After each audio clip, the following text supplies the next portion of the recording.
What's happening everyone, my name is Alex and welcome back. In today's video we are checking out one of the latest phones from BLU called the G91 Max. So this is an affordable phone that's powered by the MediaTek Helio G95. This is an octa-core CPU that's paired with 8 gigs of RAM and 128 gigs of internal storage. The device also runs Android 11. Now with this device you can install 2 SIM cards and an SD card at the same time, and that means that there is potential of expanding that internal storage if you do need more storage sometimes in the future. And for those of you that like benchmark scores, well, this device gets an Antutu benchmark score of about 350,000, so you already know that you are not looking at a slow device. Alright, and we are gonna start with a super quick unboxing. So the device comes in a good looking box. On the front of the box we see the brand name and the model name, and turning the box around we can see all the specifications. Inside the box you're gonna find the screen protector for the device. There is also a case in there, so you don't have to spend extra money to buy cases and screen protectors. There are also some headphones, something that I haven't seen with too many phones lately. Of course we have the user manual, we have the cable for the device. This is a USB-C cable, and we also have an 18-watt fast charger. And aside from that, I believe we have a couple of stickers in there. Now inside this phone we have a 5000 mAh battery, and using the charger that comes in the box takes about an hour and 45 minutes to fully charge this from 0 to 100.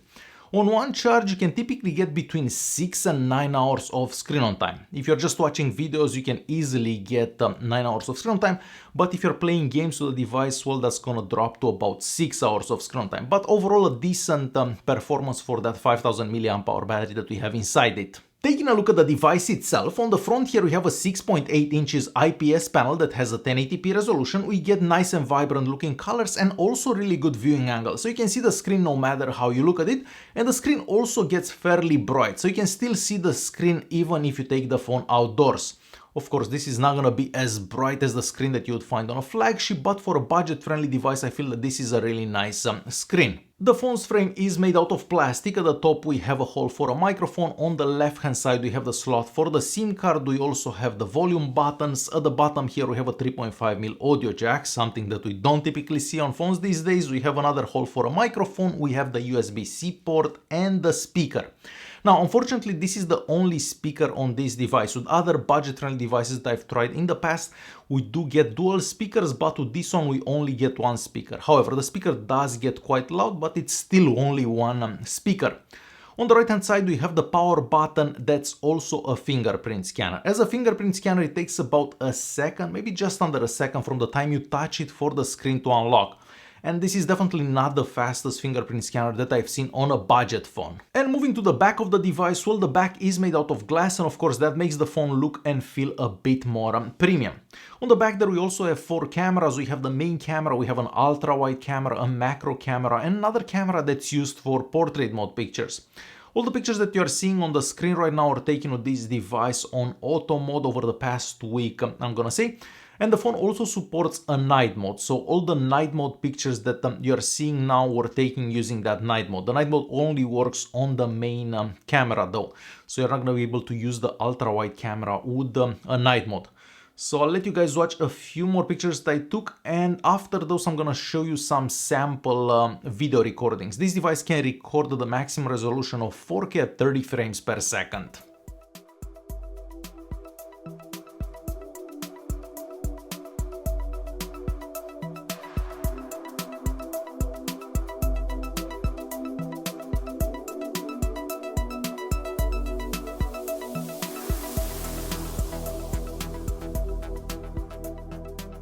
Alright, we have a quick video test with the BLU G91 Max. So the maximum recording resolution for this device is 4K at 30 frames per second, and I'm currently using the main camera to record this, once again recording in 4K at 30 frames per second.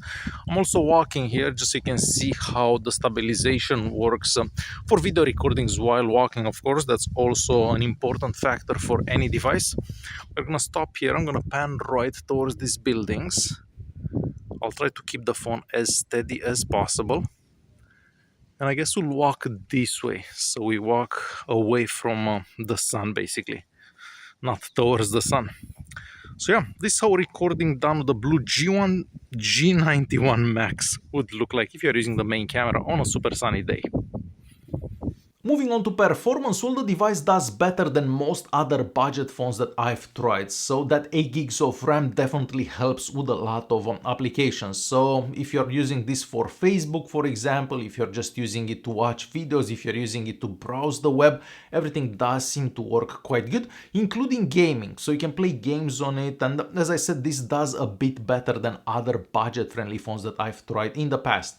So performance-wise, of course, this is not gonna compare with the flagship, but for what this phone is, I feel that it performs really good. So you shouldn't have any issues for day-to-day tasks. The GPS unit inside it works great as well. It takes a couple of seconds to find your location, so you shouldn't have any issues whenever you're using Google Maps. We also have a bunch of sensors that are available in the device.